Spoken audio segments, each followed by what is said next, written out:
Hey everybody, and welcome right back to another Paws and Purrs Explainer. I'm your host, MANNDUSH, and I gotta tell you, as a totally obsessed pet parent myself, I am incredibly pumped to dive into what we've got lined up today.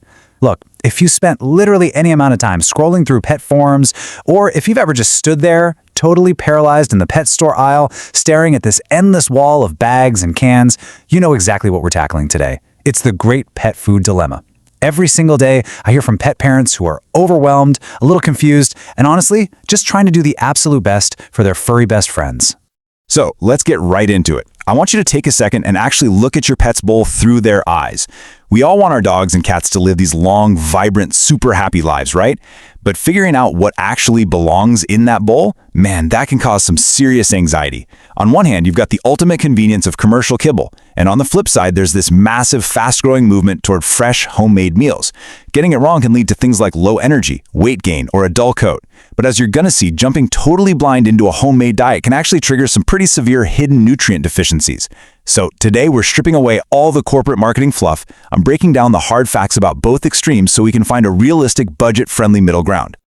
All right, let's start with part 1, the commercial kibble reality. When we talk about commercial feed, we're mostly talking about those mass-manufactured dry biscuits, kibble, and heavily processed canned wet food.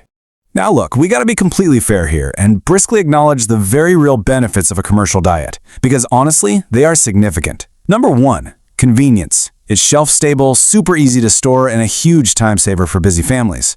But more importantly, the reputable brands actually formulate their foods scientifically to hit strict legal baselines. This guarantees your pets are getting those absolute essential vitamins. We're talking taurine for cats, which is non-negotiable for their heart health, and precise calcium ratios for growing puppies. These baselines exist for a very good reason, to make sure our pets don't suffer from acute malnutrition. But, yeah, there's always a but, right? There is a serious hidden cost to all that convenience. To make kibble shelf stable, it goes through an extreme high-heat cooking process. And that intense heat, it completely wipes out natural live enzymes and vital nutrients. The core ingredients are basically cooked to death. Because of this, manufacturers are literally forced to spray synthetic vitamin packs back onto the food at the end of the line, just so they can hit those legal baselines we were just talking about. And unfortunately, that leads us right into the more hidden drawbacks of commercial feed. To keep their profit margins high and the cost on the shelf low, a lot of commercial diets rely heavily on cheap fillers. I'm talking about things like corn, wheat bulk, and those completely mysterious byproduct meals. Companies use these to bulk up the product, essentially stuffing your pet's stomach full without actually giving them the high-quality, whole meat proteins their bodies evolved to process. But out of everything, here is the most crucial, shocking number I want you to remember today. 10%. That is the dangerously low moisture content you're going to find in your average bag of dry kibble. Just 10%.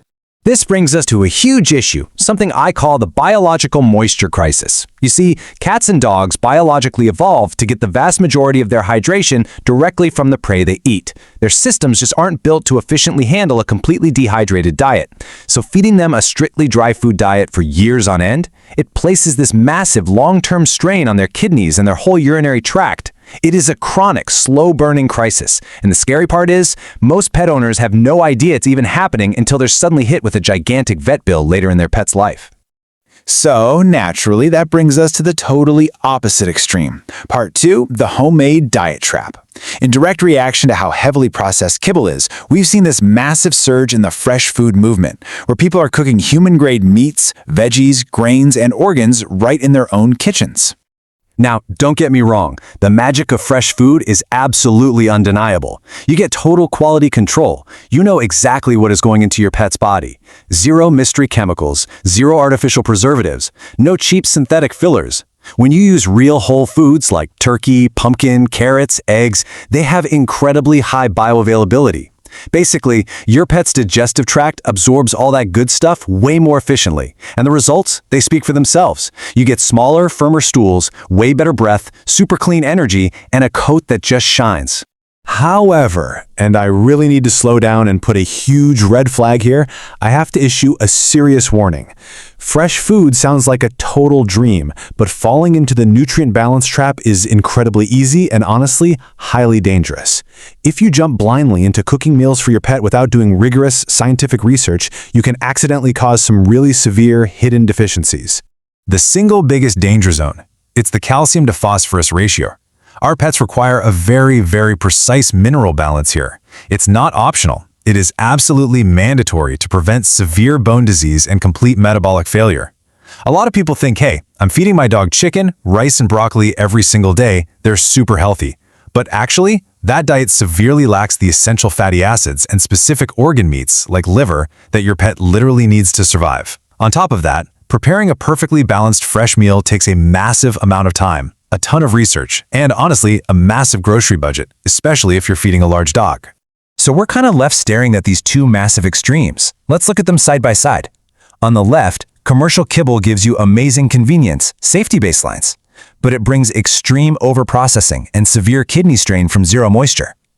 Then on the right, the homemade diet gives you total control, amazing vitality, and high bioavailability, but it carries the terrifying risk of severe nutrient traps. Plus, it'll cost you a fortune in time and money. It's a seriously high-stakes dilemma, and it leaves so many of us feeling completely trapped. Well, the good news is you don't actually have to choose between total convenience or total exhaustion in the kitchen. Welcome to part 3, the MANNDUSH solution. We are going to find that realistic, budget-friendly middle ground. And here it is, the absolute hero of our explainer today, the 80-20 hybrid diet. This strategy is, hands down, the best path forward. Here's how it works. You use a high-quality, scientifically balanced commercial kibble as the foundation. That makes up 80% of your pet's daily intake. That is your safety net, guys. It guarantees you're hitting those strict legal baselines for calcium, phosphorus, and taurine. Then, you take the remaining 20% and fill it with fresh, live, nutrient-dense whole food toppers. This entirely eliminates that terrifying nutrient trap of a purely homemade diet, removes all the exhaustion of cooking full meals, and brilliantly combats the overprocessed, dehydrated nature of dry kibble. So, let's talk about safe, budget-friendly toppers and exactly what you should be putting in that 20% portion. First up on the list, plain steamed pumpkin. This stuff is an absolute superstar. It is spectacular for your pet's digestive health, it's totally packed with fiber, and works absolute wonders for soothing a sensitive stomach. Honestly, whether your dog or cat is dealing with loose stools or a little constipation, a spoonful of plain steamed pumpkin acts like a fantastic, all-natural regulator. Next up, we have the humble, simple, soft-boiled egg. You guys, this is a pure, highly bioavailable protein gold mine. The amount of nutrients packed into just a single egg is phenomenal for their skin, and I'm not kidding, it will literally make your pet's coat gleam. And then we have unsalted bone broth. Remember that terrifying 10% moisture crisis we talked about earlier with the dry kibble? Well, unsalted bone broth instantly solves it. Just pour a little bit right over their kibble, you are storing that vital moisture, actively protecting their kidneys and urinary tract while also delivering a natural hit of joint-supporting collagen. The one big rule here, just make sure it is completely unsalted and does not contain any toxic onions or garlic. Finally, try some grated raw carrots or apples. These make for such excellent, healthy, crunchy treats. Not only do they deliver great live vitamins and natural antioxidants, but the actual mechanical action of your pet crunching down on them naturally helps to clean their teeth and scrape away nasty plaque. I think this quote perfectly nails the core philosophy of everything we've covered today. Commercial food gives safety, homemade gives vitality. By embracing the 80-20 hybrid diet, you're taking these two wild extremes and beautifully merging them together. You're giving your animal the absolute best of both worlds, the unmatched convenience and nutritional safety net of kibble, powerfully infused with the raw, live vitality of fresh whole foods. Ultimately, I want to leave you with some reassurance. Doing something is always better than doing nothing at all, and prevention is absolutely always cheaper than a massive vet bill. Keep a real bullseye view of your pet's health. Watch them closely. Now, if you want some step-by-step visual guides on how to make these safe toppers right in your own kitchen, make sure you hit follow on the Paws Purrs channel. And hey, if you prefer to listen to us on the go, definitely check out our full audio explainer deep dives over on Spotify. So, here is my final, most important question for you, and I'm hoping it sparks a real change for their very next meal. What 20% fresh topper are you adding to their bowl today? Are you going to start simple with a little pumpkin, maybe crack open a fresh egg, or pour over some warm bone broth? Let me know. Thank you all so much for joining me on this explainer. Keep your pets thriving, and I will see you next time.